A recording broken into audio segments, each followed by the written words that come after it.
today's meeting. We're happy to have you here, whether you're joining in person or online. We hope you'll continue to participate in whichever manner you feel most comfortable, and thank you. First, we will please join us for the Pledge of Allegiance. I pledge allegiance to the flag of the United States of America and to the republic for which it stands, one nation, under God, indivisible, with liberty and justice for all.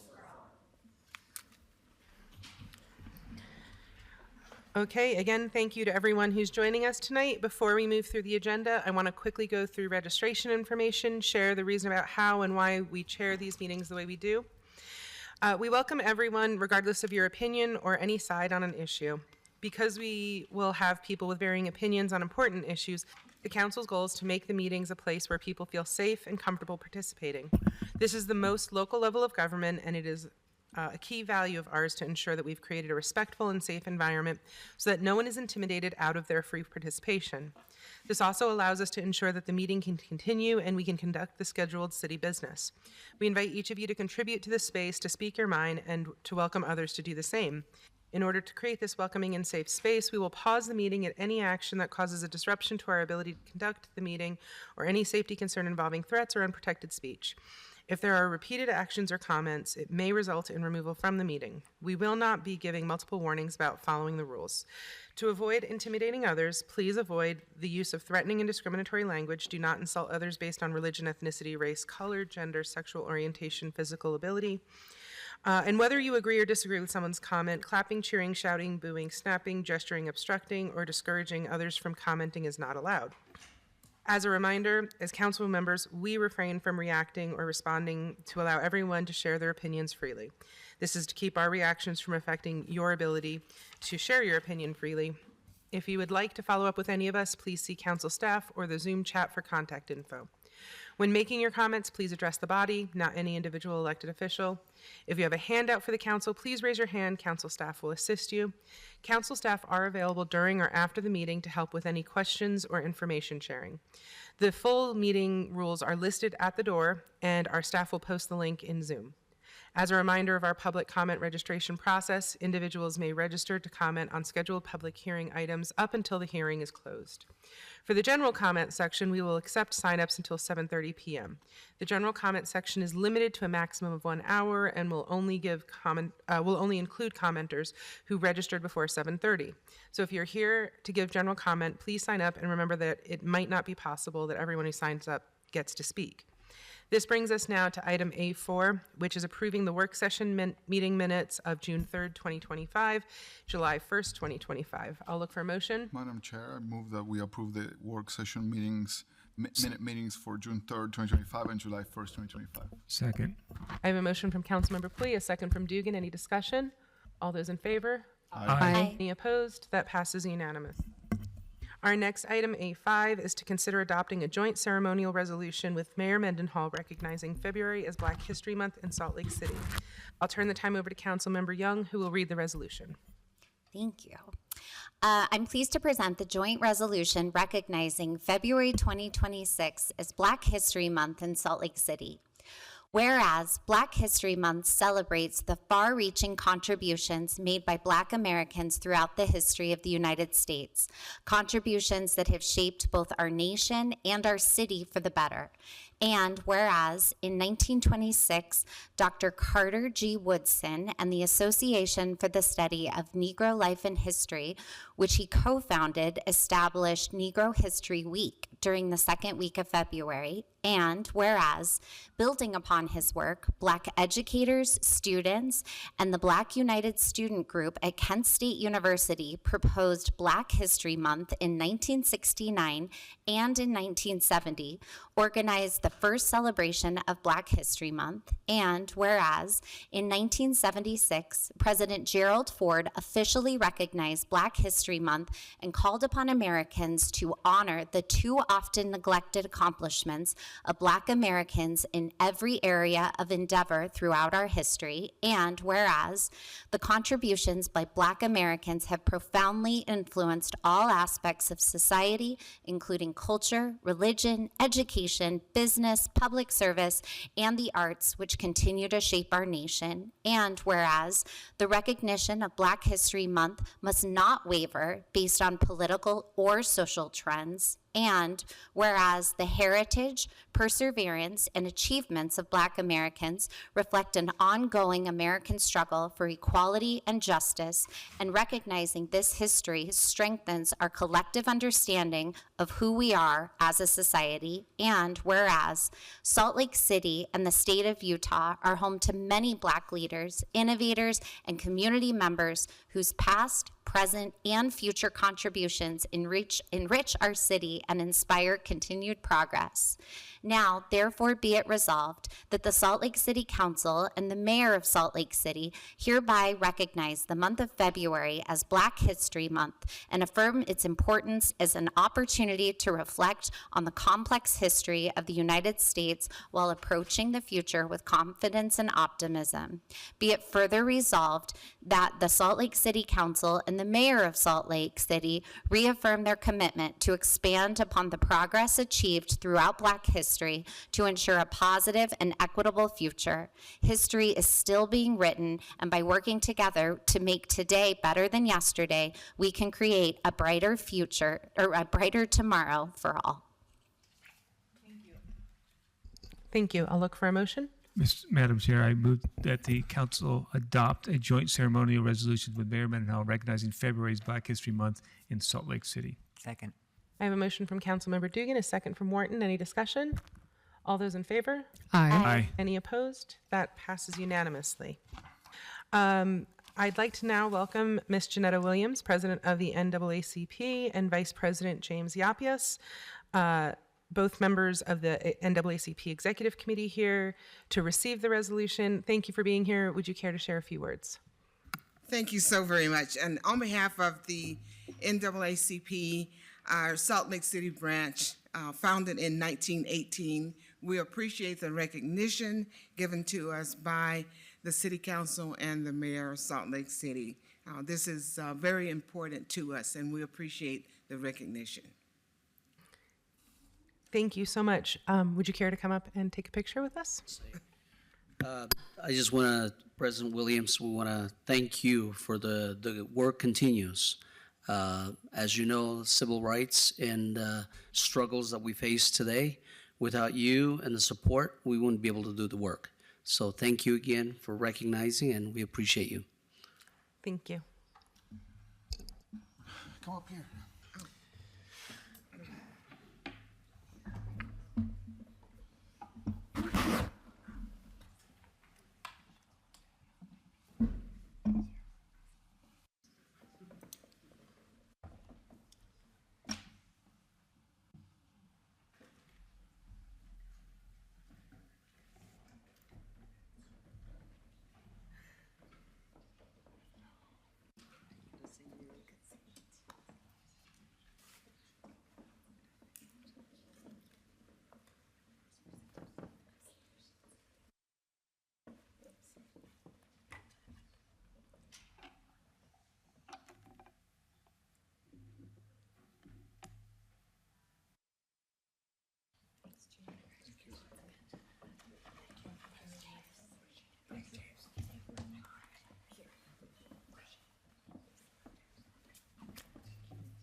Madam Chair, may I have a moment of privilege? Yes. I wanted to highlight Janetta Williams, and her life commitment to the NAACP, and I have became very close friends with her and the work that she does to build community and to build trust with different areas of government and the community. I have learned to look up to you, learn to follow your lead, and I'm very thankful that you have made such an impact in my life and you continue to do so. So thank you for your leadership. Thank you, Councilmember Pui. This now brings us to the public hearing section of our agenda. These are specific proposals brought before the council that require a public hearing. Your comments should pertain to the hearing item, and if you go off topic, we'll ask you to stop your comment. In order to create this welcoming and safe space, we'll pause the meeting at any disruption to our ability to conduct the meeting or any safety concern involving threats or unprotected speech. If there are repeated actions or comments that may result in removal from the meeting, we will not be giving multiple warnings about following the rules. Also, as a reminder, please avoid comments that include profanity, personal attacks, or discriminatory language. Such comments can be intimidating for others and are not persuasive. If you are on Zoom, please unmute your mic when your name is called. Each person will have 2 minutes. If you reach the 2-minute mark, the host will announce time and your microphone will be muted. We will be calling the names in the order of sign up. If you need staff assistance in the room, please raise your hand and someone will be with you. If you are having technical issues in Zoom or need any assistance, message staff support and Akshay from our staff can assist you. If you're unable to finish your comment, please share the rest via email, mail, or call our office. Contact information is listed at slc.gov/council. If you have a handout for the council, please notify council staff who will assist you. Our first public hearing item, B1, is for an ordinance for a zoning map amendment at approximately 265 East, 100 South. Before we begin taking comments, I'll turn the time over to Brian Fulmer, Council Policy Analyst, for a short introduction. Thank you, Madam Chair. This is a proposal to amend the zoning map for the approximately 2.19 acre parcel at 265 East, 100 South in Council District 4 from its current MU8 or mixed use zoning to D1 or the Central Business District zoning. The applicant's stated intent is to construct a large mixed-use development, ground floor retail space, residential units above, and underground parking. Thank you. Thank you, Brian. Daffodil, would you please start with our first public comment? Thank you, Madam Chair. We have 9 people registered to speak to this item. First will be Elizabeth Hunter, followed by Kurt, and then Alicia Armand. Were you all able to understand those names? You got it? Daffodil, you were kind of cutting in and out. Would you mind just repeating those names for us, please? Yes, of course. It was Elizabeth Hunter, Kurt Cook, and then Elisa Armand. Thank you.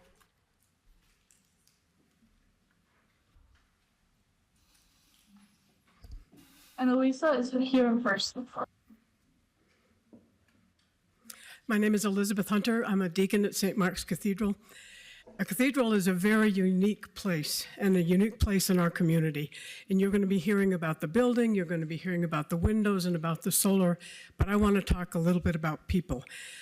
Our cathedral focuses on Christianity, of course, and I'm a little bit biased, but I want to talk about some of the ministries we have, and the specific ministry is Hildegard's Food Pantry. It's approximately 10 feet from the proposed building, and we had last year 42,000 people come to Hildegard's Pantry as customers, and we are open 38 hours a month, 3 days a week and 1 evening. So that's approximately 100 people that are lining up every hour along that stretch of street. One of our concerns, and we want to be good neighbors, we're not opposed to development.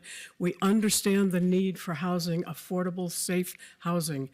But to have a driveway in the building 10 feet from where people are lined up for a food pantry, we don't feel is acceptable.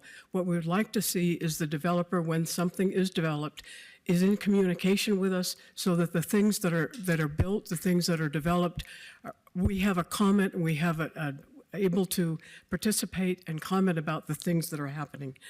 I know it's a big development. They have every right to build on that site, but we would like to have conversation with the developers so they understand what our concerns are about the people that are visiting our property, visiting our food pantry, coming for classes, coming for services, coming for concerts, coming for art exhibits.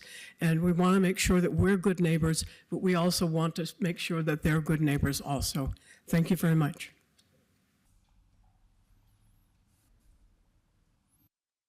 Next will be Kurt Cook, followed by Alicia Armand, and then Annie Isaacson. And Kirk is here. Okay, my name is Kurt Cook. I'll bend down so you can hear me. I'm an officer with the Episcopal Diocese as well as a 24-year member of St. Mark's Cathedral. The 150-year-old cathedral is primarily made of sandstone. We experienced some minor damage during the 2020 earthquake, and we've recently discovered that 2 of our 65-year-old windows in the damaged area now require substantial remediation to ensure their continued life. Future seismic vibrations are a huge concern to us. Another area of concern is parking for the new residents of whatever is ultimately built. We realize that projections or the portrayals right now may change. We've been told that we park in places reserved for the street-level businesses in each housing unit, the housing units having one reserved parking place. But with today's rental prices, most rentals could easily require 2 incomes, and that would be 2 cars per. Street parking now around the block is challenging during times of the LDS biannual conferences and on Pride weekend because we're within walking distance of both places. Another issue with our particular block is the number of springs in it. Historic records of the cathedral show that its basement's been flooded numerous times since 1870, requiring us at one point in the past to dig a ditch to help drain it. Currently, one of our basement sandstone walls is showing signs of moisture seeping through it due to the underground springs. When the diocesan building to our west was built, the foundation excavation unexpectedly accumulated a large amount of water, requiring a change of plans and design to include pumps, which are still needed today. A last concern is that any agreement we might currently make may or may not be honored if the property is sold again with new owners. The new principals may choose to do something entirely different in invalidating things. So thank you for listening.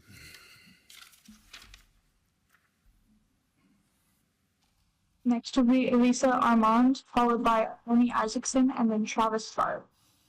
Elisa's here in person. Thank you. Hello, my name is Elise Armand. I live on the west side in District 2. I serve on the board of directors for Unsheltered Utah, which is a nonprofit organization that works with St. Mark's and with other community organizations to provide humanitarian aid. And I'm also a parishioner at St. Mark's, although, to be clear, I'm not representing St. Mark's today.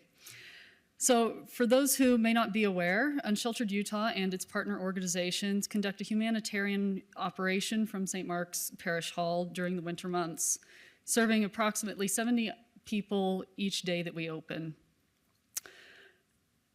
I want to make it clear that as someone who provides humanitarian aid and just as a good neighbor, I have no problem with additional housing.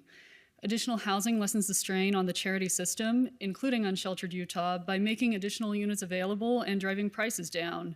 But that said, I have some very real concerns regarding how this development may impact Unsheltered Utah's operations and our clients' feeling of welcome at St. Mark's. And I apologize, I do need to be somewhat non-specific given some safety concerns for our guests, but I'll email you separately.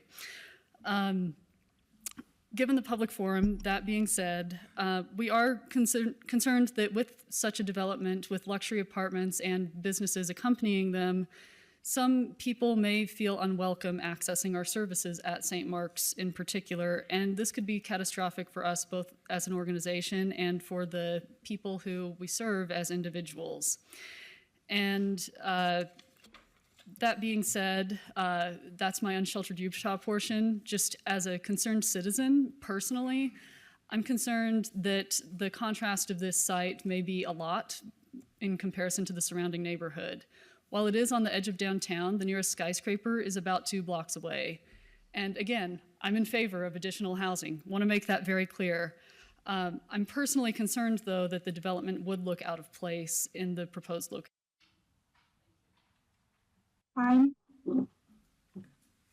Next is Annie Isaacson, followed by Travis Starley, and then Ron Barnes. Annie is here in person. And yes, did you guys get a handout? Yes. Okay.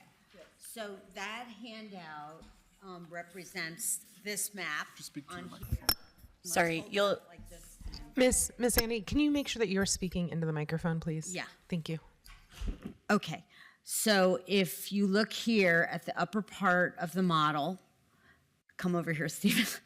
These 2 buildings are the cathedral. They're block and stacking models. They're not showing slope roofs. Although it's zone D1, the whole 200 East corridor is zone D1. That is the edge of downtown As you go east of that, it's East Downtown, and it's MU8. Although their property, which was a double property at some time, is now D1. They're a local historic landmark. They're never going to knock the building down. It's basically a 2-story building that's never going away. So the subject property has just been upzoned to MU8, like the rest of this area. And if you look at the map, you could see the split where MU8 and D1 split. And it gets a little confusing depending on how big your lot is off of 200 East. But my understanding is that the city's zoned this way, so the downtown has a definite higher height. East Downtown is a cushion between East Downtown and the next neighborhood that goes down to like MU5 and, et cetera. So my concern is that they want to upzone from MU8 to D1. It's not appropriate. The Worthington is a D1. It's on 200 East. D1 can be a limitless height building. I know they're saying they're going to go for only 200 and something feet, but it sets an inappropriate precedent for the neighborhood and all the neighbors that are MU8. And keep in mind that most of these properties here are 1, 2, and 3-story buildings. Many are historic and not going anywhere. So if they want to upzone, I ask them to consider generously MU11. Next is Travis Starley, followed by Ron Barnes, and then Cindy Cromer. Travis is here. Hi, my name is Travis Starley. I'm here to speak on behalf of the Central City Neighborhood Council. Our neighborhood is not opposed to development, but we are deeply concerned about the scale and precedent of this D1 rezone request. It pushes high-density zoning further east into the historic lower-scale neighborhood and risks irreversible impacts on our community's fabric. The most pressing concern is the potential damage to the adjacent Cathedral Church of St. Mark's, a cherished local historic landmark with both structural vulnerabilities and existing solar energy system. Other historic buildings in the area have undergone major seismic upgrades before construction next door began. That is not the case here. We are asking that the City Council require more proactive safeguards from the developer. Specifically, hire a third-party structural and seismic inspection team to assess the cathedral's condition and implement any necessary upgrades before construction begins. These protections are critical to preserving the integrity of a landmark that serves not just as a church, but as a vital community hub. We also urge the council to consider rezoning the site to MU11, not D1. MU11 is far more consistent with the new zoning map, creates a better transition from downtown, and respects the character of the surrounding neighborhoods. Finally, we believe any upzone must come with enforceable community benefits like family-sized housing, for-sale units, active ground floor retail, and adequate parking. Please listen to the voices of Salt Lake City residents who live and work here every day. This project and this rezone will shape our community for decades to come. Next is Ron Barnes, followed by Cindy Cromer, and then Christian Graff. Ron is here in person. Good evening. I'm here to talk about the rooftop solar generation plant at St. Mark's Cathedral. My name is Ron Barnes, and I'm a resident of District 3 in downtown Salt Lake. I've worked professionally in the solar energy field for the past 17 years. I've been a member of St. Mark's since 1978, and I knew when I stepped inside it was a very special place, a place soaked in prayer for 100 years by then. In 2020, I championed the construction of the 91 kilowatt, 266 panel solar energy plant, working alongside our clergy and our church board. I raised majority of funds for the project through a Rocky Mountain Power Blue Sky grant. The size of the plant was determined by the available roof space up top 3 roofscapes of our then 15-year-old parish hall. Even though it was a relatively new building at that time, we were required to get the approval of the city's Historical Landmarks Commission to put solar on the roof of the parish hall. The project has been in operation for 5 years, offsetting a little more than 60% of our energy consumption, reducing our annual electric bill by about $7,000. I think that number is rising because of inflation in energy costs. And forecasting ahead, the solar plant will provide power needs for St. Mark's for at least the next 40 years. The recovery cost with 3% annual energy inflation should exceed about $250,000. This will allow St. Mark's to spend that money on ministries to feed the hungry, to shelter the unsheltered, and welcome everyone to our cathedral, just in spite of race, gender. Hi. Next will be Cindy Cromer, followed by Christian Graff, and then Edwin Wilder. Cindy is here in person. Hi, my name is Cindy Cromer. I think everyone can agree with the statement that the surface parking lot at the Silverado site is not wanted here or on any property nearby. The 3-story office building was a bad idea when constructed and has become a worse idea. You're probably still with me. But if I say that this requested change to a D1 zone harms more than the city register site next door, you might have some doubts. I say that the harm extends beyond the property next door because I believe that there are a finite number of D1 type projects to be constructed by 2040. I don't know what that number is, and I probably won't be around to find out, but the number is not infinite. You have already committed to D1 projects on State Street to continue the glorious Astra and Sky buildings. We have to fill in the holes in the historic downtown core, properties currently being held hostage by billboards and surface parking lots. And the equitable move would be to go west with D1.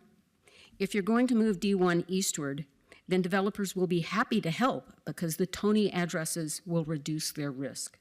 That's why I view this request as more harmful than its impact on the cathedral alone.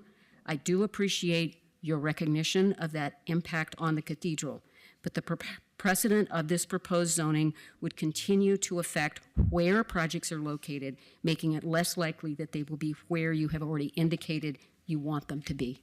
Thank you. Next will be Christian Graff, followed by Edwin Wilder. Christian is here in person. Hello, my name is Christian Graff, and I'm the representative from Lotus Company. We are the owner of the Lotus Republic Apartments straight across the street on 300 East of this development. As a fellow developer, we are not opposed to development, and we're also not opposed to the height, let alone the D1 zone. However, we are opposed to it with the current design that is proposed on this building, and we would want additional design restrictions on top of it. This is because although the D1 zone actually does not restrict height, the Planning Commission put a 225-foot cap to this building. We think probably an effort to make it not stand out so much in the neighborhood. However, the big miss here was that the width was not addressed. If you actually look, the depth of the parcel is 330 feet, and the building will run along the entirety of that depth. So the building is 300 feet wide and 225 feet tall. To put that in perspective, University of Utah fans, we're talking about a football field wide building, 225 feet up in the air. Salt Lake City is no stranger to wide buildings. We have Wells Fargo Tower, we have Hyatt Regency, both 300 feet wide. However, these are tall buildings that offset the width, and we feel that a very wide wall in Central City is not going to be a fit item here. So the impact that this offensively wide design will have on the neighborhood is simply not being recognized, and we just think that that's an oversight of the design review. The lack of building to height ratios in city design guidelines is also not preserving the character of neighborhoods in instances like this rezone. In conclusion, as neighbors and developers ourselves, we welcome development. We want to see development. We want to help participate in building community. However, that is only done with thoughtful design. Our concern is that not much thought outside of financial gain and performance is being put into the current design. To preserve the neighborhood and set precedents for better design principles in our city and going forward, we request that the conversation continues and the exact building design is not going forward. Hi. Next will be Edwin Wilder, and Edwin is here in person. All right, thank you for the time to speak. Salt Lake City needs more affordable housing. We need more condos. We need more simple housing without all these fancy things on the exterior of them. And we also need more taller structures. This petition was first brought before City 14 months ago. To me, that's too long. City Council needs to direct their staff and interested builders. They should consider MU11 or condos at earlier stages. Debating this today is far too late. The parking lot, the current site is a blight. Parking spot count is scheduled to remain at parity with the surface level parking currently available on the lot. 170 parking spots is too few for this complex. Vibrations have been a major topic of discussion. The church will be subject to sustained vibrations for the potential tracks expansion along First South. Also, we reside on a fault line that activates approximately every 1,000 years. There needs to be more time to deliberate this and to establish peace between neighbors. Council needs to delay the next potential action for this petition from February 17th to at least March to allow more time for parties to discuss. Thank you for your time. That was the final registered commenter for this item. Thank you, Daffodil. Anyone else? If you'll just come here, since this is a dedicated hearing, we can do that. Will you read your name into the record for us, please? Hi there, my name is Ashley Kinzer. I own and operate a business directly across the street at 258 East. It's called Friendship Sign Co. I've also been organizing with Neighbors Who Care for the last 2 years. Neighbors Who Care is an organization that has built grassroots out of frustration of what's been happening directly on this block across the street from the projected Silverado project. We are primarily cleaning up this block specifically, but I would note that even after 2 years, we are still cleaning up human feces and syringes and tinfoils, and there's a lot of issues that already exist in this neighborhood. My issue and concern with this project is that it feels kind of like throwing a wrench in the work we've already been trying to do here. I think prioritizing this scale of luxury apartment as opposed to providing resource to the community that already exists there feels kind of like in bad faith. I would love it if you would reconsider rezoning this property. Thank you. Thank you. Would you also please read your name into the record? Hello, I'm Ben Hayden. I'm representing Silverado today, and just wanted to come up and let everybody know that we're here, we're present, very aware of the issues that have been brought up today, and we've had great meetings with Ashley, with Ron, and with Kurt at the church, and I think we're making great progress with everyone, but just wanted to re-express our commitment to work on these issues, whether that, if that makes the rezone take longer, we still see this as a positive benefit to the community, to the city, and just wanted to acknowledge that we're aware of the issues and willing to use the tools like a development agreement to make this project work for everybody, because we really respect what the church does. We have a lot of respect for what they do, and last thing we want to do is to make this bad for them. So we're willing to work with people. We're willing to use a development agreement, whatever needs to happen. So appreciate your time, and invite anyone to reach out to me with questions. Thank you. All right, we good now? All right, thank you to everyone who commented. I'll look for a motion. Madam Chair, I just wanted, if I may have a point of personal privilege before. We typically do motions, then personal privilege. Thank you. I'd like to make a motion. I move that the council continue the public hearing to a future council meeting. Second. I have a motion from Councilwoman Lopez Chavez, a second from Councilmember Pui. Discussion, Councilwoman Lopez Chavez. Thank you. The comments that we heard today are discussion points that we also brought up during our work session. And so I look forward to seeing the Silverado project come forward with some new amendments. I think we've heard it pretty clearly here today that the Central City neighborhood, along with the rest of our neighbors, are not opposed to the density, but are opposed to these type of projects that interrupt the type of development and shared spaces that we have in this neighborhood. So I look forward to continuing the hearing. I think that we are lacking some information to even close and defer this at this point. Thank you. Thank you, Councilmember Pui. Yes, to echo what our good Councilmember just spoke about and the community race, I cannot in good conscience vote for this at the moment until we get reassurances that there are going to be good neighbors to an incredible good partner to so many good areas of what the city does. And so I'm looking forward to understand the impacts to the historic building, the impacts on the driveway, the impacts of the width of the building.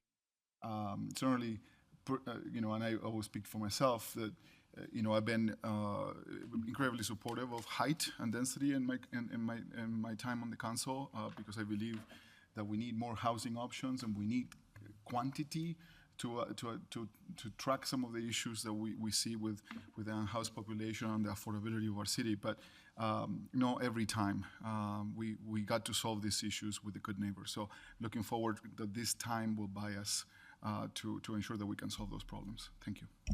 Thank you. Any other discussion? All right, all those in favor? Aye. Aye. Any opposed? That passes unanimously.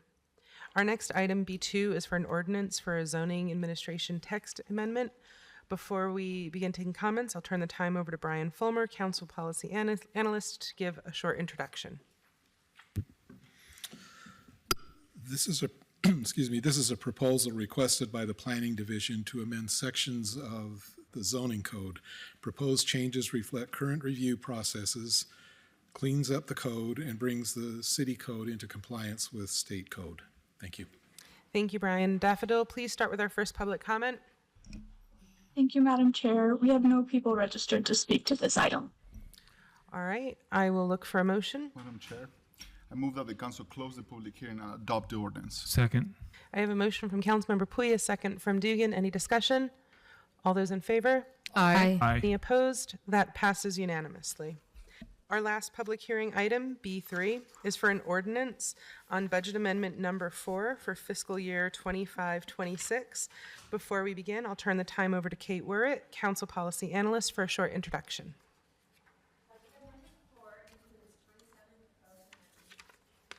$16.6 million in revenues and $16.8 million in expenditures. This includes $8.6 million from the general fund. The amendment proposes changes to 7 funds and adds 8 FTEs to the Justice Court. During work sessions, the City Council has held straw polls for 6 budget amendment items. Thank you. Thank you, Kate. Daffodil, please start with our first public comment. Thank you, Madam Chair. We have 6 people registered to speak to this item. First will be Janet Hemming, followed by Eric Griffin, and then Sophia Ocha. Janet is online, and Janet, you may now unmute.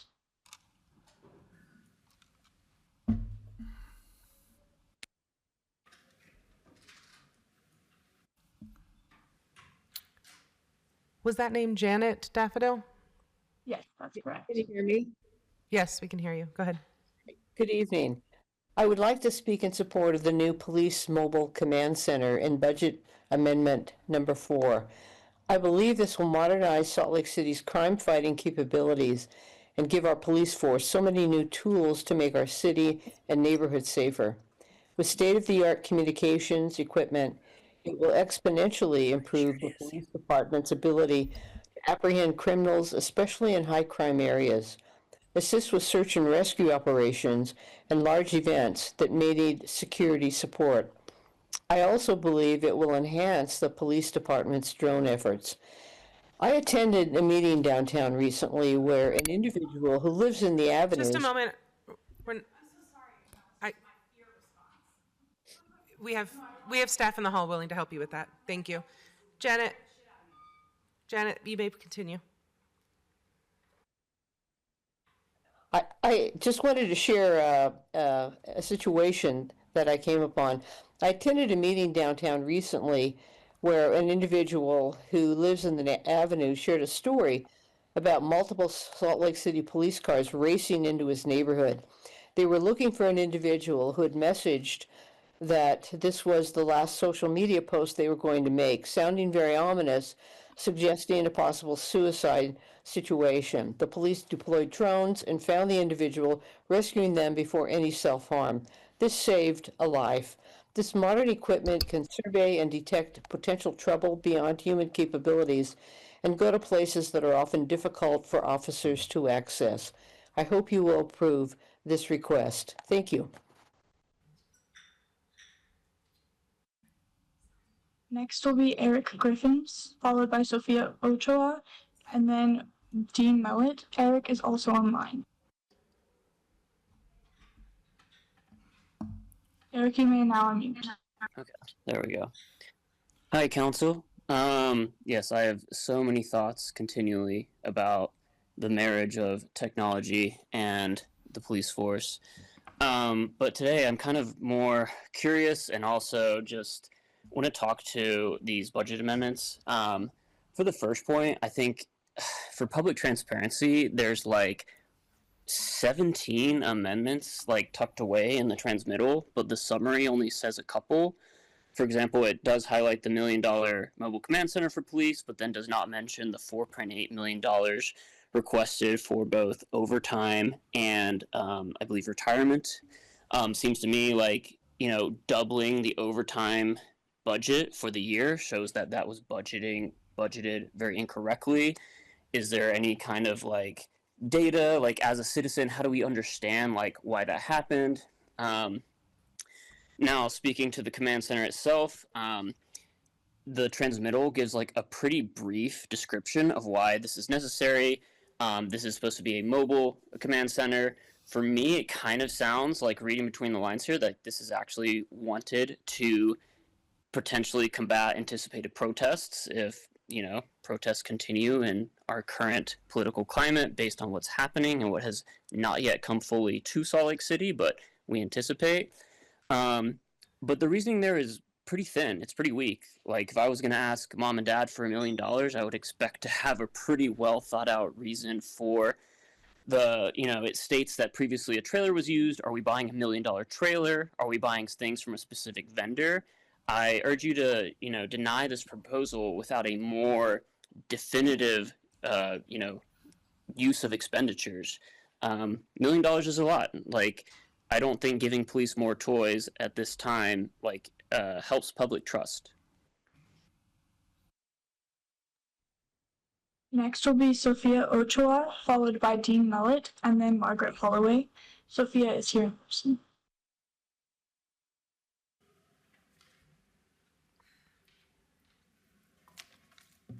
Hello, my name is Sophia. I'm a resident of District 6. I currently work at the University of Utah and I work with pediatrics.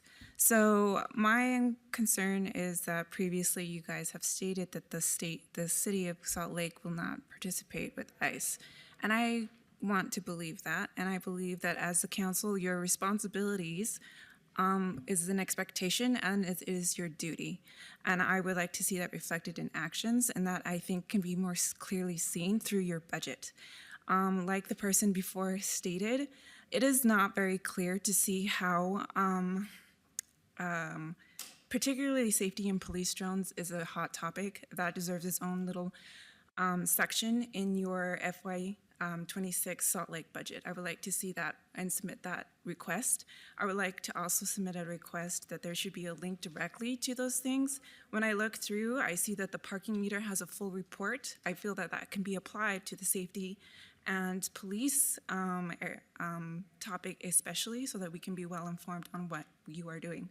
I think that is a responsibility between us, the constituents, and you, the district, and I feel is a reasonable request that we can have.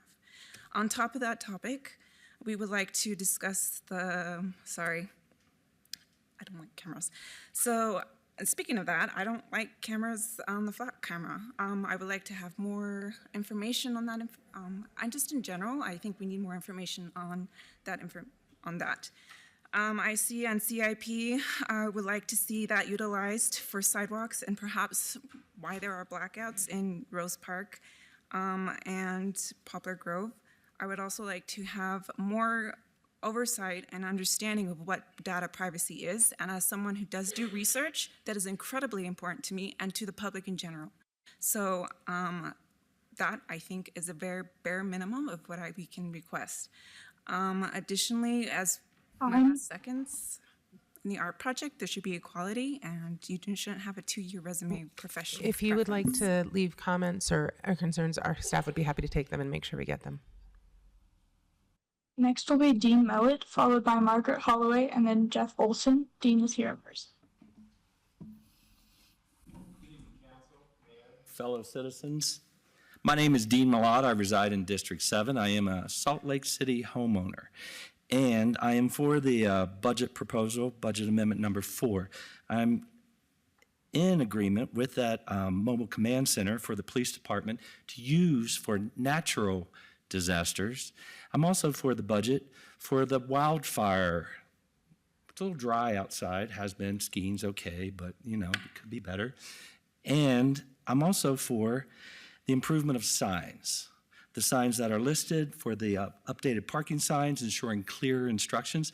I almost parked and probably would have got a ticket because I wasn't sure exactly the clarity, but I know where to park in the city to come to City Council, to City Hall for free parking for 2 hours.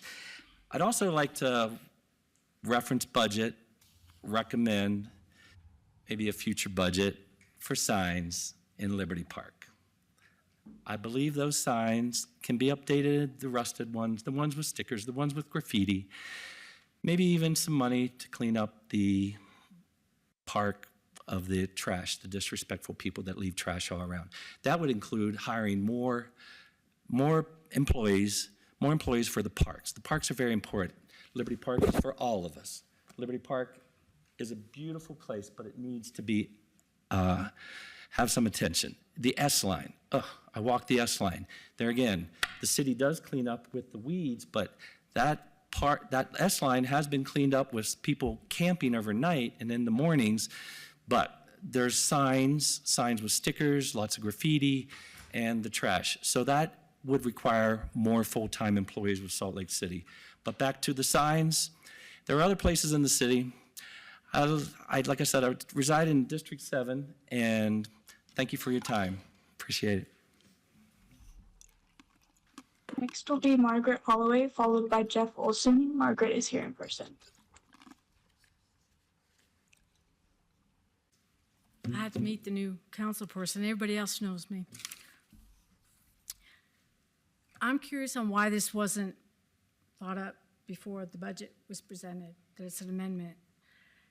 We are going to be, you want property taxes increased. The county's going to increase the property tax. We're going to vote, you voting for the next section of the parks, public lands money, which we all voted for. We all want to know that, but we don't know how much all this is going to cost. And I just hear more. Everything is that nothing, they never object to what you want. But can you at least give us how much it's going to be before November? It's all rounding up, and I'm not against what you guys want to do on some of this stuff, but we never hear about anything, oh, this program's not working, we're going to cut this out. I'm sorry, but I do not like the Park Rangers program. It's like $2 million a year that, to me, clouds, feeding ducks, I'm sorry, I'm just totally against that amount of money. And the micro grants, I've seen where that money goes. I've seen people that use it, and it's not being used as intended. There's just other programs I think that can be cut, and then we're adding more and more. But we really want to know how much our property tax is going to go up before November. And even though there's not elections this year, it all adds up, ma'am.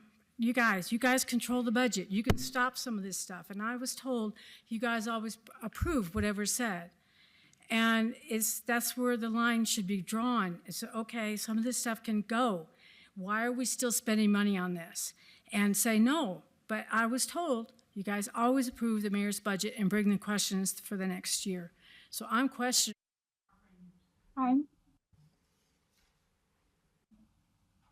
Next will be Jeff Olson, and Jeff is here in person.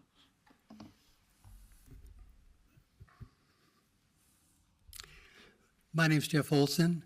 I'm a resident of Fair Park and have been deeply involved for several years in trying to help reduce. It's a wonderful community. I really love it, but we do have an issue with crime. And there's a group that meets every other week, and Salt Lake City has been wonderful at supporting that group. People from the mayor's staff and staff members and members of the city council come and we talk about how to address those issues.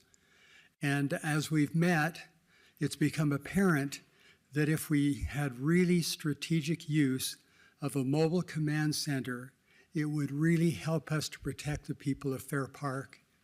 One where there are appropriate restrictions, such as it's only used in the vicinity of a reported crime to deal with that, or a reported emergency, and where the data is very carefully managed. It would allow the police to be able to respond much more quickly to the needs of the members of our community than they've been able to do in the past. And it's a challenge for the city to focus so much police effort in one neighborhood in Salt Lake City, so it hopefully would even free them up some. So anyhow, I'm here to support that budget amendment. Thank you. Thank you, and thank you to all those who commented. I'll look for a motion. Madam Chair, I move that the council close the public hearing and adopt the following items. And it's a small list of items, it's not the full list. Item A6, which is the pedestrian bridge over the Surplus Canal on the Glendale Golf Course. A10, backhoe for Public Services Street Division and tractor for the Public Lands Parks Division. A14, police overtime funding for FY 2026. A17, council support to proceed with the appointment process for the 6th Justice Court Judge. And D5, streets geo bond interest relocation for FY 2025 and 2026. And the item that I added to the council in last meeting, which is $50,000 in support of the program that the mayor already has, which provides legal support to the community that needs legal support. This is an additional $50,000 to pitch into that project that the mayor is supporting. And the last line? And defer action on the remaining items. Second. I have a motion from Councilmember Pui and a second from Dugan. Discussion on the motion. Councilwoman Lopez Chavez. Oh, thank you, Chair. I was just wondering if, for staff, if they could help clarify what's not being voted on tonight? Essentially everything that is not in that list. So anything that is part of the transmittal that's not on that list is deferred to a future meeting. And since I have the microphone, Councilmember Pui, can I clarify, did you read item A14? Okay. Yes, I did. I read all of them. Great, thank you. Okay, just, sorry, I was hoping you would say, let me ask this question then. Is the command center in this vote? No. No, it is not. Thank you. Any other discussion? We'll call the question. All those in favor? Aye. Aye. Any opposed? That passes unanimously. All right. This now brings us to section C, potential action items, and we have no potential action items. Section D is comments. Mayor Rachel, thank you for being here. Are there any questions for the mayor? Mayor, I'm going to ask you an open-ended one since we've been getting a lot of things. Is there anything you would like to put on the public record that you haven't felt that you've been able to recently? We've gotten a lot of questions. I'm putting you on the spot. I'm sorry. If feel free to abstain. But I had a unique opportunity, an annual opportunity last week on this night, Tuesday night last week, to say a lot. So I don't have anything burning at the moment that I didn't get to say in those 45 minutes. And if anybody didn't have a chance to hear that, it's the annual State of the City address, and you can watch it on the city's YouTube. Thank you, Mayor. Thanks, council member. Okay, so this means that we're now at the general comment portion of our agenda. This section is for the public to comment on any city business that's not scheduled for a public hearing. It is limited to a maximum of 1 hour and to only those individuals who registered to speak before 7:30. Our meeting rules apply.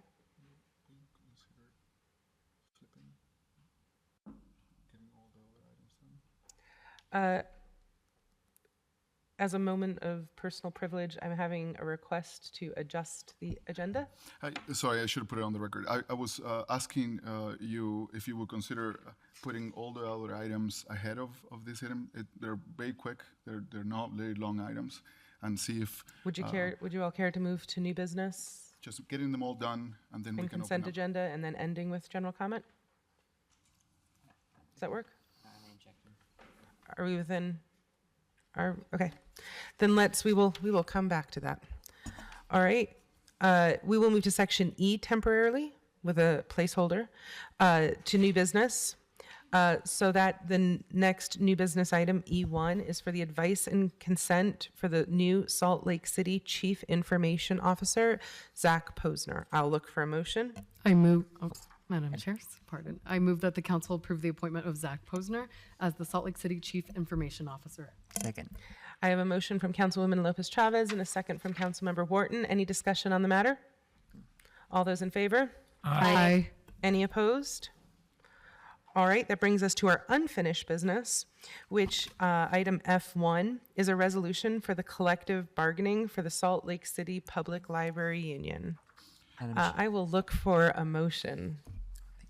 Madam Chair, I move that the council adopt a resolution approving the proposed memorandum of understanding between Salt Lake City Library Board and the American Federation of State, County, and Municipal Employees, Local 1004, representing eligible library employees. Second. I have a motion from Councilmember Wharton and a second from Councilwoman Lopez Chavez. I'm pretty sure there's going to be a few comments on it. Yeah. Councilwoman Lopez Chavez, you seemed to be eager. I just want to say I have a few of my friends that actually work for our library system, and so I've had the great honor and pleasure of representing a lot of them in District 4. I'd like to thank each of you in the front row. I'd like to thank AFSCME that you're present here for helping a lot of our library workers not just sustain, but also advocate for themselves and the employees and the security and well-being of all those that enter into our library system. So just want to say thank you, congratulations. It's my understanding we're the first public library to unionize in the state of Utah. So just a round of applause for Snap.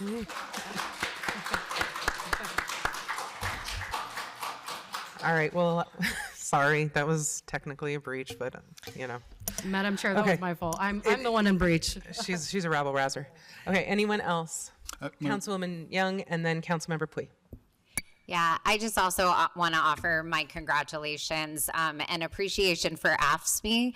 I know that in going through this process, and you can see it on your faces that you're like, oh my gosh, let us be there.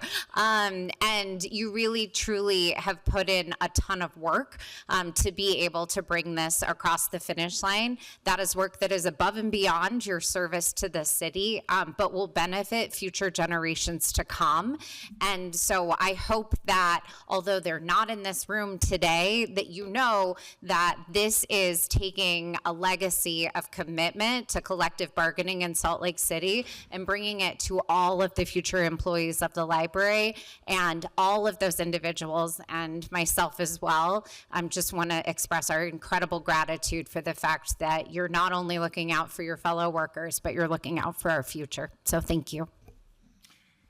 Madam Chair, I think this is a historic day for the city, and that we have the hundreds of employees that the library system has in Salt Lake City that are unionized members of matching the rest of the city employees. By the way, this is the only city in the state that has agreements with unions to negotiate as pairs about benefits, about protections, about salaries, and it is unique about our city, and it's a right that we have in our city, although it was, for a moment, it was almost gone because of the legislature. But we're glad that we're here, that we're fighting together, we respect and value unions. This is a commitment of this city, and the moment, this moment right now should be remembered by you, because there is no way back from this. And we are very happy for the work that you put in. It wasn't easy. It really wasn't. But that is how it's meant to be. right? That pull and push between unions, the community, employees, and its government, and negotiating as pairs is an incredible moment. So I'm very thankful for this opportunity. Anyone else? Councilmember Wharton? Just what a year it's been. It was about a year ago that we were here giving preliminary approval. Then the following day, the legislature passed a bill that took that away. Then there was a lot of signature gathering and a lot of talking to residents, and want to thank Councilmember Pui for being a part of that and helping send a very strong message to people across the state of Utah that even though people don't really think of Utah very often when they think about pro-union state, but I think that the response from the public showed that we do believe in collective bargaining. We do believe in the rights of workers to organize and be able to come together and ask for safer conditions and ask for better wages. And I really hope that that because of this year-long journey that we've had, you guys are the first to make it through after all of these changes, but I hope that there will be other cities that follow suit, and I hope there will be other government entities and other groups of workers that choose to organize, because this was a right that was taken away from us and now we have it back, and that is something to celebrate, especially in these times. So congratulations on your hard work, and it's a pleasure to vote again, finally, in favor of this. Anyone else? I just want to thank our unions and the people who initiated this petition for giving us a chance to feel like we can build things. It's such a weird season where trying to figure out how to play defense is a constantly moving target for us. To have a chance to actually build towards the progress that we want to see that protects working families. And thank you to our union leaders who are, have a history in the trench and are now initiating some new union members. Thank you for your faithfulness to progress and for staying even when it's tedious, even when it's annoying, even when we're debating an or and it seems stupid and we should just get past it. Thank you. I appreciate you. So we'll call the question. All those in favor? Aye. Aye. Any opposed? That is unanimous. Welcome.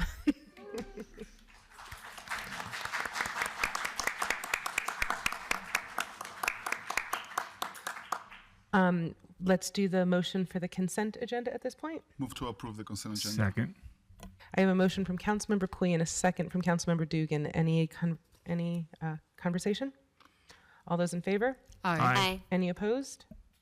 All right, the consent agenda is passed unanimously. Thank you for your patience. We have now come back to the general comment session. Our meeting rules apply to these general comments. Please avoid disruptions or threats. We'll ask a staff member to assist you out of the meeting. Also, as a reminder, comments that include profanity, personal attacks, intimidation, or discriminatory language are not persuasive or compelling. They are not helpful to creating a respectful and safe environment. We will be calling the names in order of sign up. If you're on Zoom, please unmute your mic when your name is called. Each person will have 2 minutes to help make sure that as many people can speak during the hour. Anyone in person should feel free to come up, stand in line when you hear your name called. Please avoid interruptions so that we can use time for as many people to comment as possible. If you reach the 2-minute mark, the host will announce time and your microphone will be muted. If you need staff assistance in the room, please raise your hand. Someone will be with you. If you're having technical issues in Zoom or need any assistance, message staff support and Akshay from our staff can assist you. If you're unable to finish your comment, please share the rest via email, mail, call, or office. Contact information is listed at slc.gov/council. If you have a handout for the council, please notify council staff who will assist you. Daffodil, you can begin with the first general comment. Thank you, Madam Chair. We have 24 people registered for general comment. First is Kaya Pierre, followed by Nicole McLaughlin, and then N Canada. Kaya is here in person.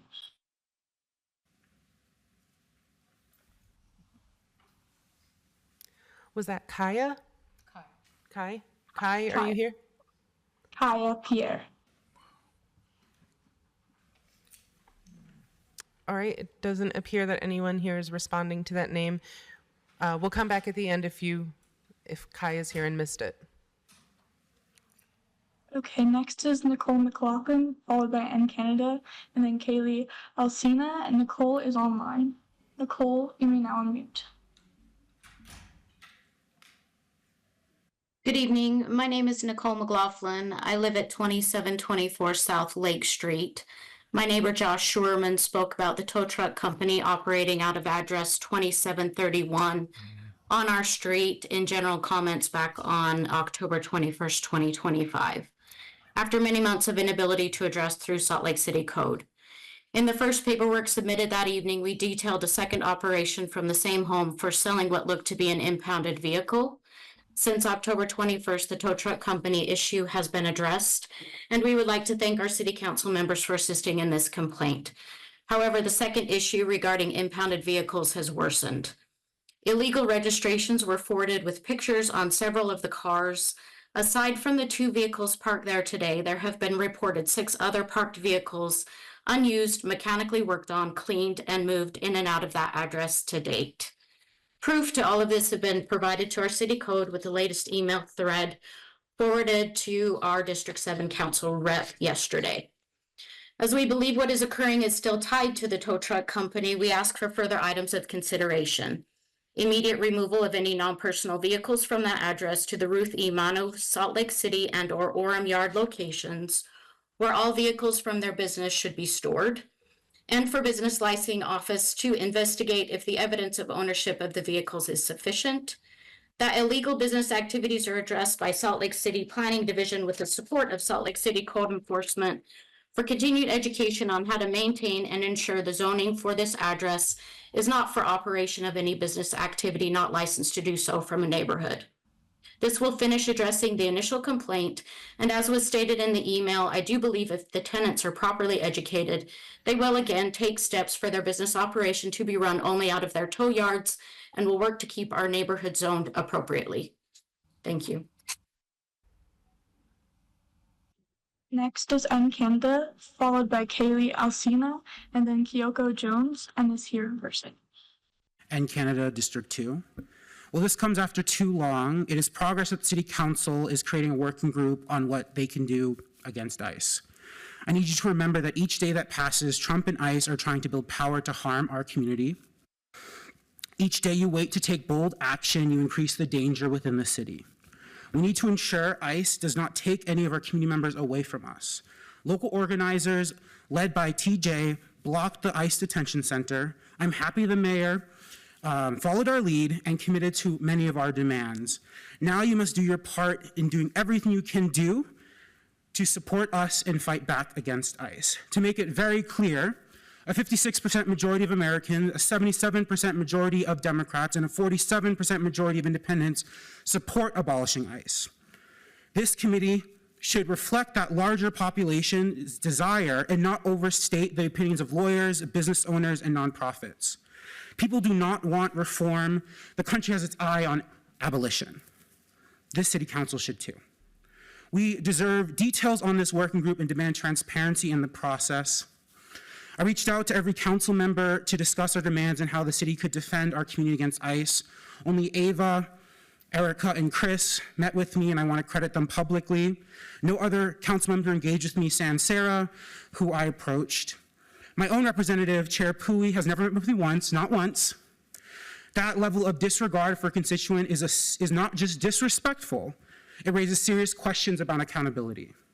Finally, I remind you of the remaining demands. These are all within the city's legal authority.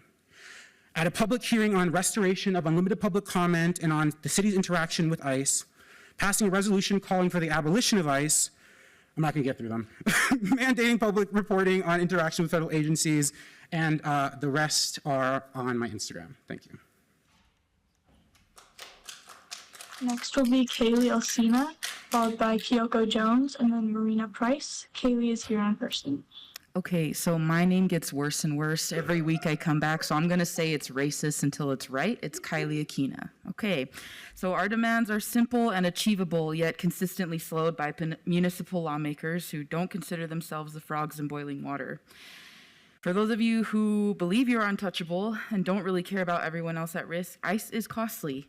As of 2024 data per the ice.gov website, ICE is a key component to the DHS layered defense approach to protect the nation. Its annual budget is approximately $9 billion.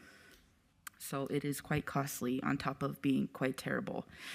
Each decision you have made, including the ones that you drag out when lives are on the lines, informs us of how we need to defend each other, whether or not you guys are included in the equation. Hoping enough time passes for people to forget is how we completely lose innocent people altogether. Anything short of the abolition of ICE is a repeated cycle of violence, no matter how performative you are about it.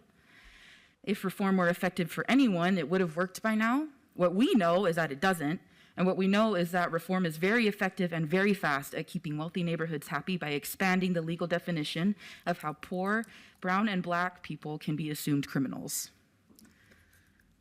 Let's wrap this up quickly. Please, no clapping. We've asked you before. We need to make space for all comments. If you have a comment, we have council staff that'll be happy to help you. Can you call the next commenter, please? Can we hit the next commenter, please? We can go ahead and recess if there's a problem and we need council staff to help give it. Can we get the next commenter? Next is Kyoko Jones, followed by Marita Price, and then Fane Harris. Kyoko is here in person. Mayor, my name is Keiko Jones.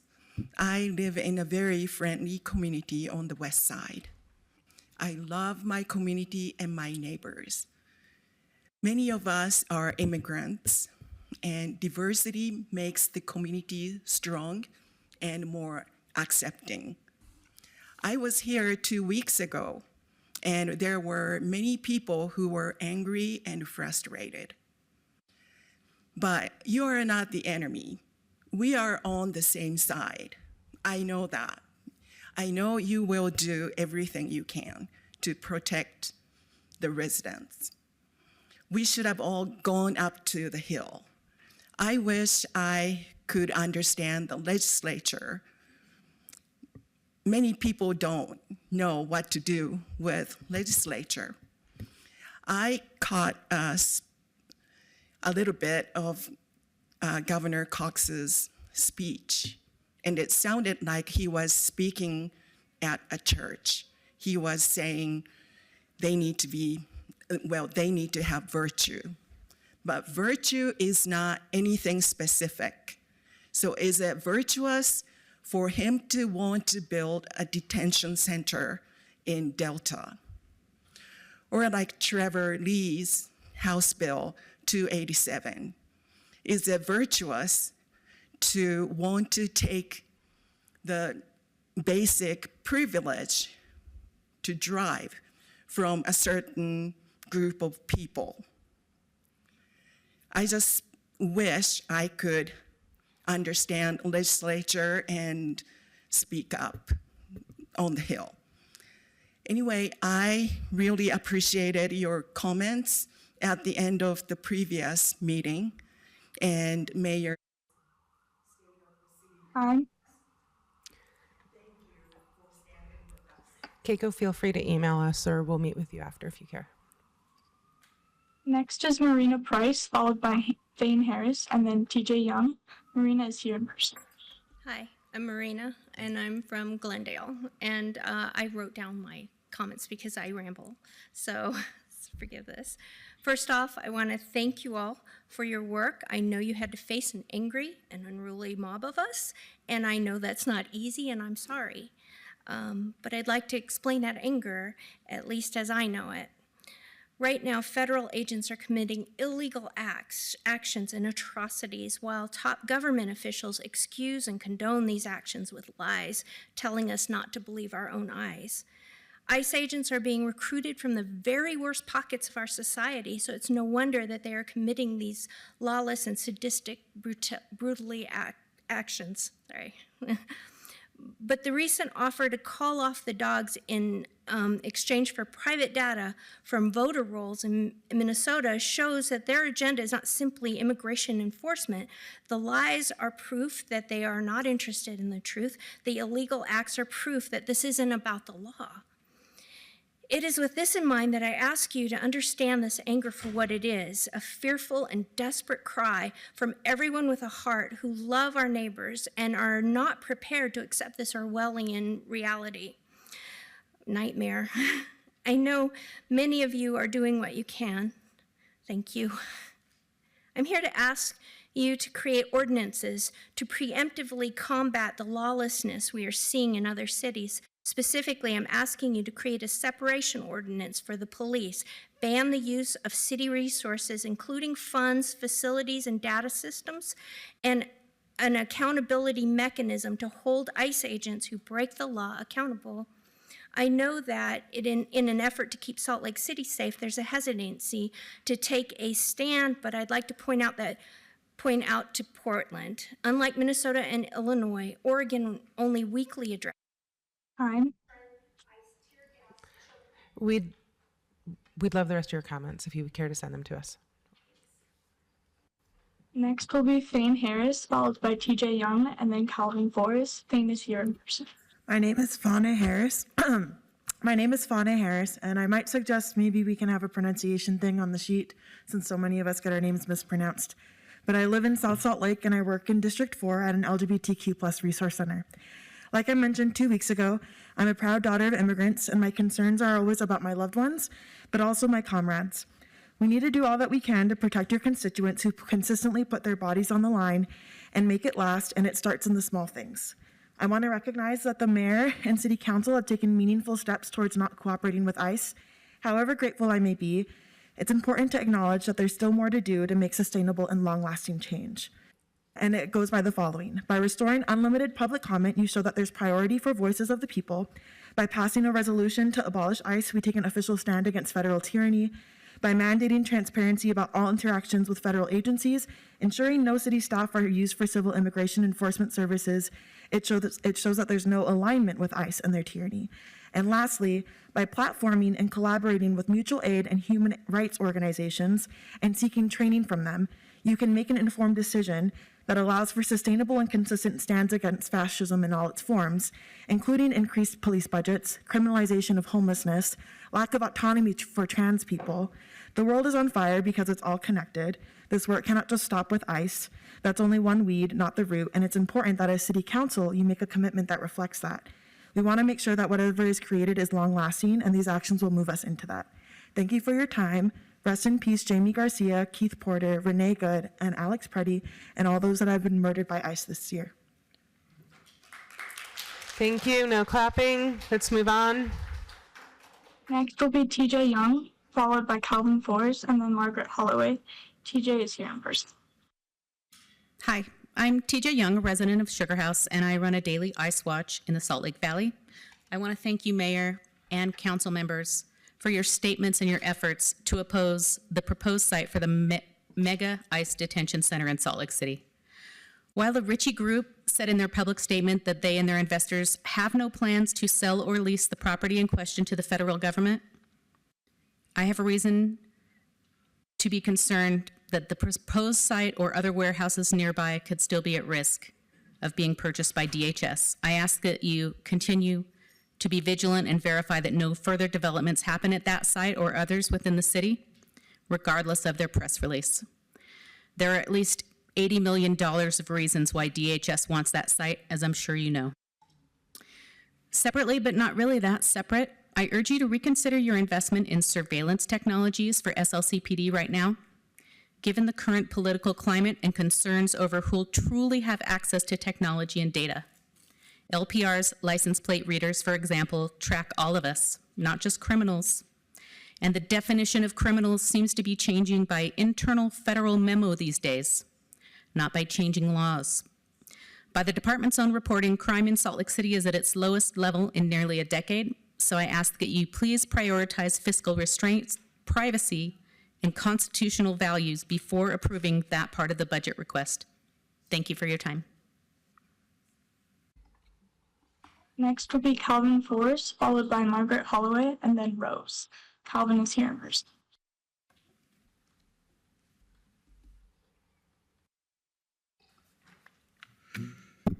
Good evening, Council, Madam Mayor. Good to see you all. Happy New Year. Just wanted to get up here and again reintroduce ourselves, the Carpenters Union, right? We've been around since 1897. Some of my constituents are back there, some of my colleagues, some of the hardest working folks in this great community. I usually do the general because there's a lot of stuff that goes on that kind of influences what it is I want to say. One of the biggest ones was the St. Mark's Cathedral. I personally actually worked on the diocese building that was there, and Hildegard's pantry, right? My fingerprints are literally on that concrete. So I do not envy your position in trying to find a equitable solution for that project, because on the flip side, the project next door is work for people of my make, and it's hard. I remember when they did Legacy Highway years ago, that was work, but I was conflicted because I was like, well, that's sensitive wetlands and all these other things, and it's so hard to come to a balance point for all of that kind of stuff. So this being the capital city, you're going to be in that position probably more than most. With everything else, the library, congratulations, AFSCME, awesome, union, right? Lastly, we represent a lot of people from a lot of different walks of life in this industry. Pretty much, if you want to come out here and get your hands dirty and put in a good day's work, then come on over to the Carpenters Union. So we're also against all of the activity that is breaking apart communities and taking people off of their jobs when they're just trying to go out there and make a good living. So I applaud you in your efforts. I know personally that you do not like to see that kind of stuff happen.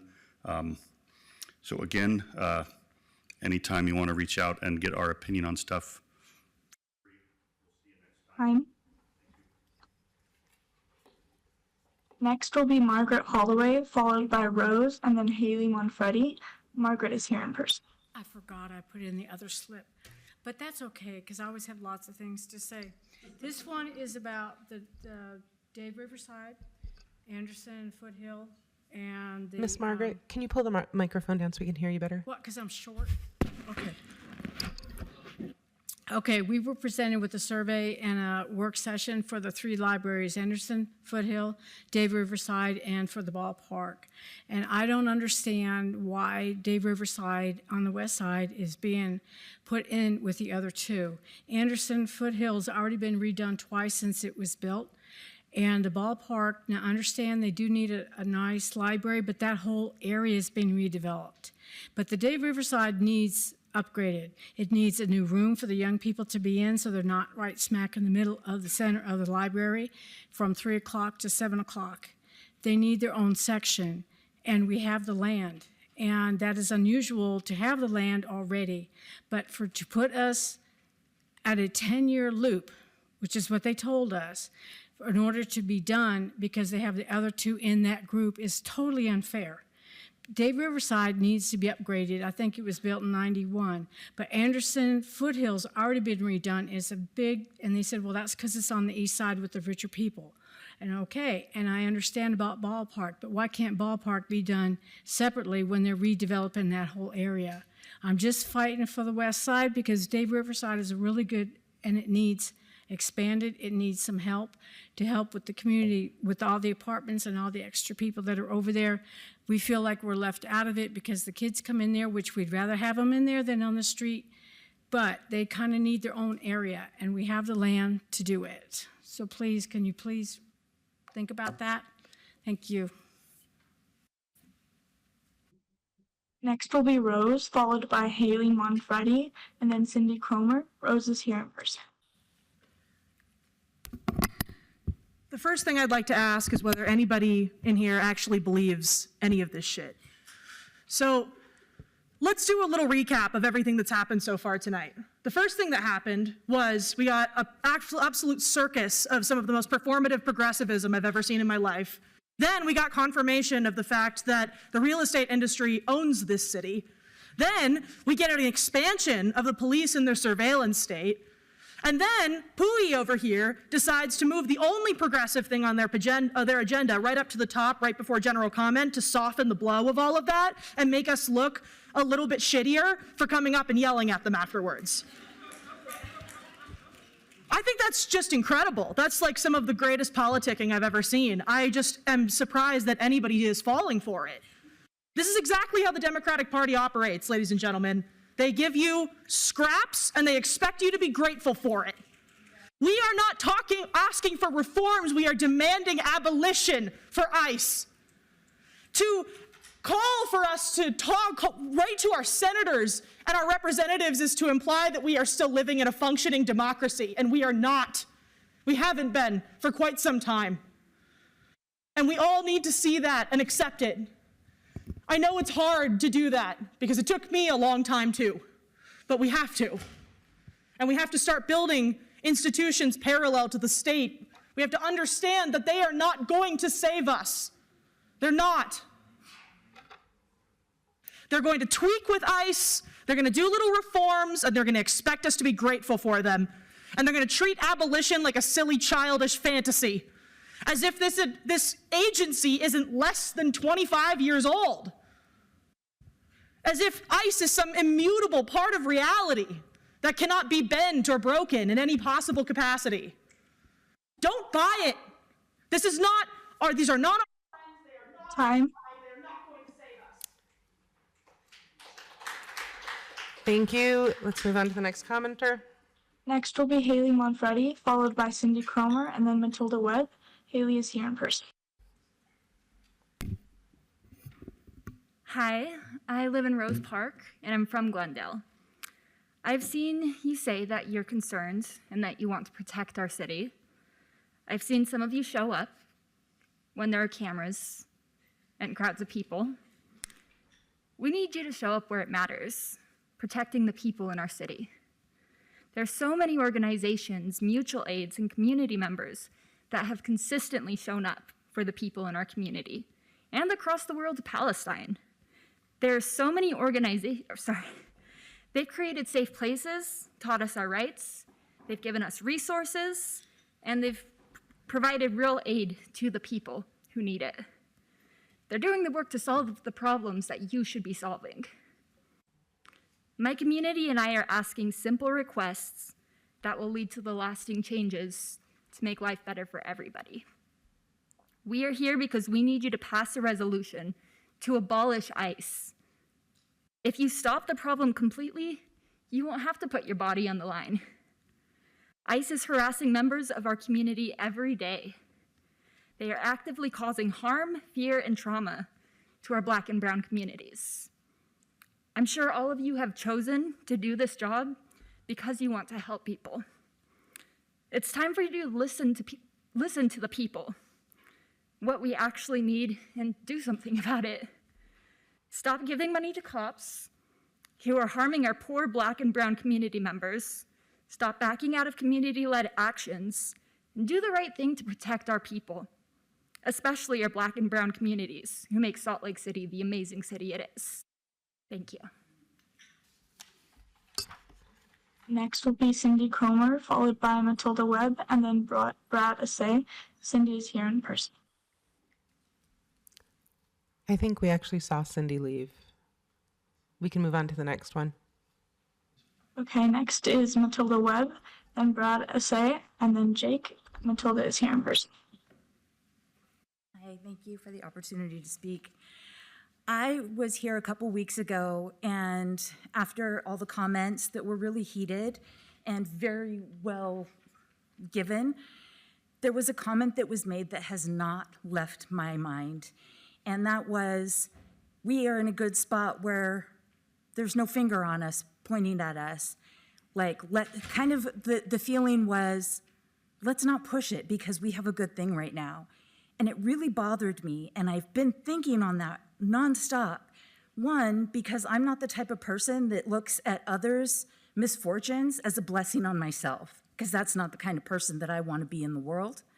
Second is, it's the same language that has been used so many times for people that are survivors of abuse. So many, especially children. Myself being a survivor of child sexual abuse, I remember that comment, don't make waves, let's be quiet, let's make ourselves smaller, as a way of protecting the abusers. And the fact that that comment was made by my city council sickens me to my very core. You need to stand up for the people that cannot stand up for themselves.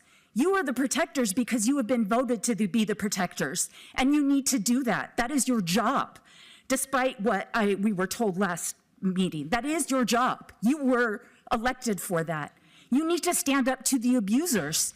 You need to put a resolution out saying, we will not accept ICE. We will abolish it, because that is what's right and what's correct. I have not been able to let that go. Now I feel like you are part of that abuse because you are not standing up and saying, I will not take that. I will not allow that for my constituents, for my community. We're all doing that for each other. And I understand you're in a difficult position and you spend the end of the meeting telling Thank you. We will not be doing that. Next commenter.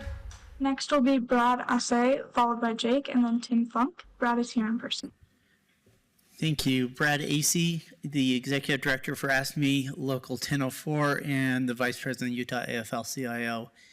And definitely we live in tough times, but what took place here with you passing that resolution for our library workers is a bright spot in a dark world right now. And we deeply as a union appreciate our working relationship with you, with Salt Lake City.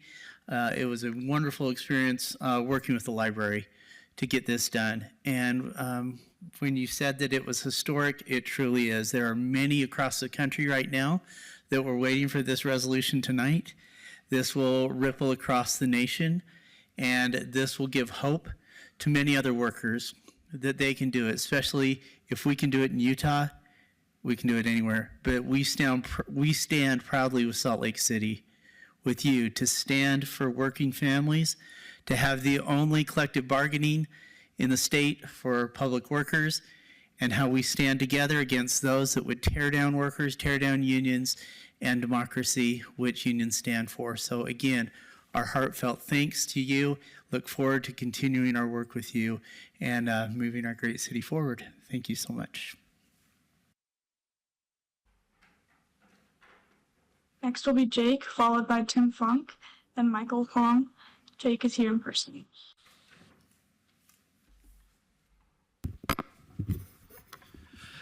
This body has told us on multiple occasions that they are not our enemy. They've pointed to the people up on Capitol Hill and the people in Washington, D.C., who, yes, very much are very clearly the enemy.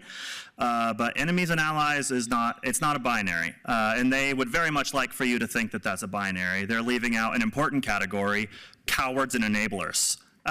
Which is what I hear when I see that they are even remotely considering, as they claim to share the citizenry's concern about rising authoritarianism, yet they want to flood our streets with even more dystopian tools of insidious mass surveillance and state violence, like this ridiculous mobile command center. It's an insult to this community that they are even considering it. Non-existent crime wave, once again being leveraged by this city to enable more fascism, whether we're talking about the federal, state, or local level. Doesn't really seem like these people are our friends, does it? And I mean, Please abstain. When I think about when I see all this is, the historical precedent when other countries have experienced what we're experiencing, that consistently, you'll find in the historical record, that the function of liberal politicians in a fascist society is to falsely convince you that they're going to do something about it so that you do nothing about it. These people are not your friends. Only we can save us. We have to organize with each other in our workplaces, in our communities, our neighborhoods, our families, our social circles. These people are not going to protect you. They are useless charlatans. Thank you. Next commenter. Next will be Tim Funk, followed by Michael Hong, and then Bill Bitter. Tim is here in person.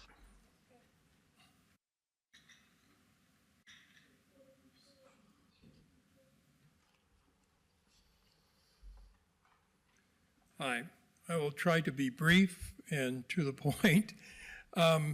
Crossroads Urban Center was called upon on the west side to help study or support or look at the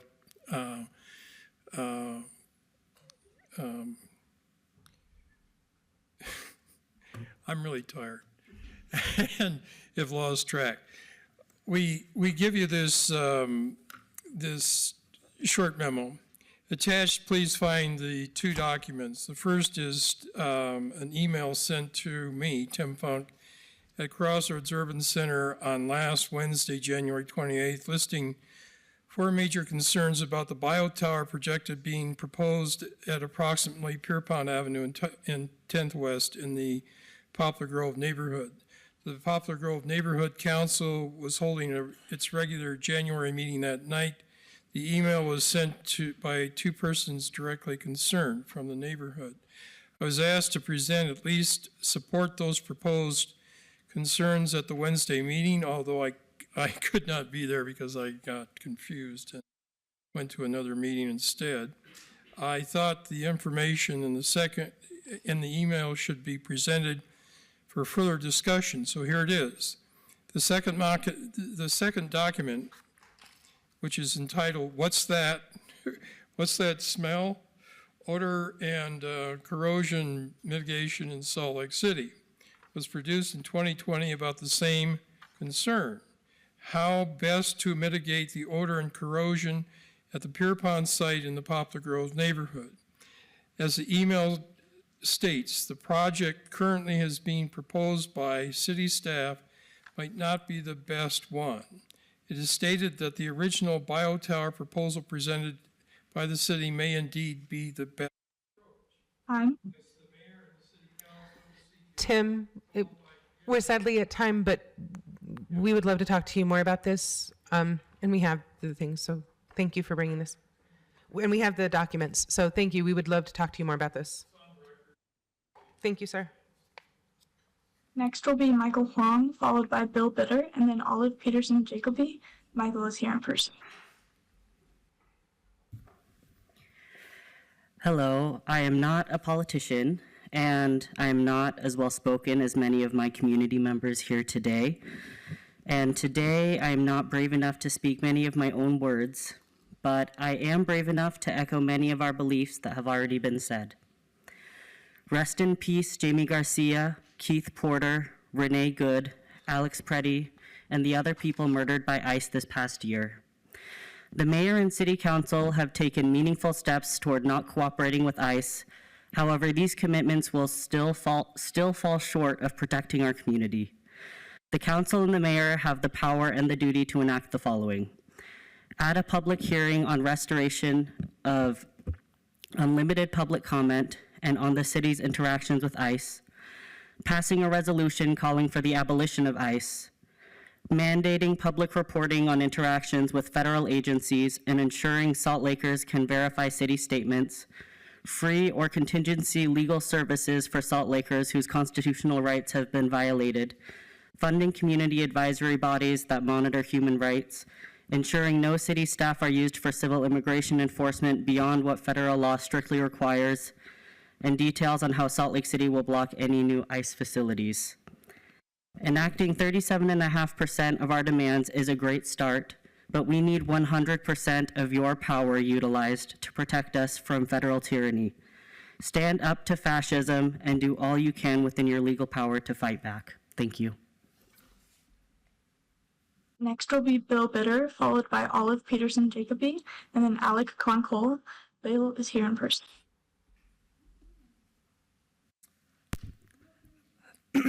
Hello, my name is Billy. I live in District 7 and I'm a West Side community worker. I'm here today because my community is being actively tormented by the presence of ICE in our city. From children to parents, members of our community are afraid. They're afraid to leave their homes. They're afraid to go to school or work, afraid to shop, afraid to play, and afraid to live their lives openly. They are afraid of violent detainment. They are afraid their family will be ripped apart, and they are afraid that their names will be added to the growing list of human beings who have been targeted, brutalized, or murdered by immigration enforcement. Council members, I am asking, what are you willing to do to protect our communities? I am asking you to do more. I am asking the council and the mayor to use your power to enact the following: to pass a resolution calling for the abolition of ICE, to mandate public reporting on interactions with federal agencies, and to ensure Salt Lakers can verify city statements. I am asking for free or contingency legal services for Salt Lakers whose constitutional rights have been violated, and to fund community advisory bodies that monitor human rights. I am asking you to ensure no city staff are used for civil immigration enforcement beyond what federal law strictly requires, and for details on how Salt Lake City will block any new ICE facilities. Finally, I am asking that you add a public hearing on the restoration of unlimited public comment on the city's interactions with ICE. We need 100% of your power utilized to protect us from federal tyranny and to stand up to fascism, to do all you can within your legal power to fight back. Thank you. Next will be Thank you. Can we get the next commenter?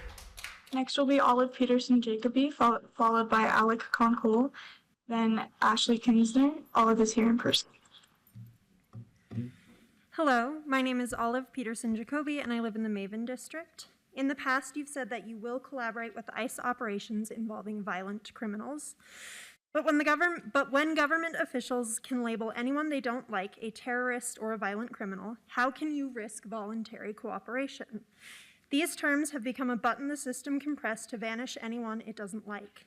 Instead, you need to pass a resolution calling for the abolition of ICE. The city cannot willingly, in any capacity, cooperate with federal immigration enforcement. And it must provide free legal services to any residents whose constitutional rights are violated. Do not give the police more tools for them to brutalize us with either. Instead, invest in us. Create a plan to ensure that all Salt Lake residents have access to food, water, housing, and health care. This burden can no longer fall to our mutual aid groups, especially in the event that ICE descends upon Salt Lake as they have Minneapolis. And the council must pressure other municipalities to do the same. Councilwoman Lopez Chavez said 2 weeks ago that they look to us as the capital city, and we should be taking advantage of that. Finally, I'd like to address Councilman Poi directly. 4 weeks ago, you said that you are not our enemy. I'm asking you now to stop treating us like we're We yours. actually ask that you don't address individuals. If you would like to address that to the whole council. Thank you for your feedback. Thank you. We can please continue. This insistence on decorum is a form of policing and, by extension, violence. And interestingly enough, it isn't universally enforced. This, combined with the limited public comment and the council has fostered an adversarial environment between itself and this assembly. And while our anger is justified, your censorship and inaction is not. Thank you. Can we get the next commenter? Next will be Alec Conkle, followed by Ashley Kinsner. Thank you. Can we get the next commenter? Next will be Alec Conkle, followed by Ashley Kinsner, and then Cami Oka. Alec is here in person. A little bit different, but bike lanes. So my name is Alec Conkle, and I'm a resident of District 4. I'm here tonight because I'm really concerned about the actions that our state legislature is taking with a recent bill that is currently moving through the ranks right now, HB 242, and forgive me if that's wrong, it literally just came out today. I am terrified of this bill.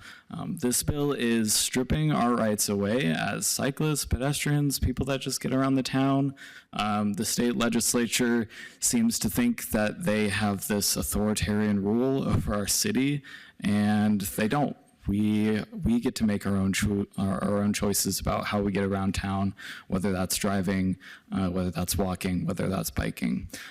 So today I'm just putting a little thought in your heads. Maybe no bike lanes, no Olympics. I mean, honestly, like, why should we have the gun held to our head by the state legislature when we are the economic backbone of the state? Like, they're looking to us to make their money. And in my opinion, I think that we should be using that to our advantage. Ultimately, we really do need to invest in clean, safe, equitable infrastructure for cyclists, pedestrians, people walking to school. I just saw a news report the other day about somebody that got hit up on, 13th East. I'm sure everybody can remember a couple years ago when a child was killed in that neighborhood. And we've made really great strides as a city towards Vision Zero initiatives. And I am begging this city council, we do not need to stand for the state legislature's authoritarian rule over our transportation choices. So thank you. Next will be Ashley Kinsler, followed by Cami Oka, and then Anthony. Ashley is here in person. Ashley? Is there an Ashley? All right, doesn't seem to be here. All right, next is Cami Oka, followed by Anthony. Cami is also here in person. Hi, Council. This is my first time doing this. My name's Cami Oka, and I'm here to speak truth to power. I'll be repeating some of the things that my fellows have spoken behind me, but they're very important, so reiterating. I ask that you add a public hearing on the restoration of unlimited public comment, add a public hearing on the city's interactions with ICE, pass a resolution calling for the abolition of ICE. This is the most important thing. Mandating public reporting on interactions with federal agencies and ensuring Salt Lakers can verify city statements. Free or contingency legal services for Salt Lakers whose constitutional rights have been violated. Funding community advisory bodies that monitor human rights. Ensuring no city staff are used for civil immigration enforcement beyond what federal law strictly requires. And clarify how Salt Lake City will deny new ICE facilities. I'm a licensed clinical social worker and work here in Salt Lake City. And I'm also a descendant of ancestors who are US citizens and were forcibly removed from their homes and taken to Heart Mountain and Minidoka, Japanese internment camps, really incarceration, concentration camps. Utah shares this shameful history with Topaz. My position makes me keenly aware of the terrors that are already happening and are yet to happen. So I ask that you do the bare minimum, which has been reiterated multiple times, and abolish ICE. Time. Thank you. Can we get another commenter? Next will be Anthony. Daffodil, is there anyone else? Yes, Anthony.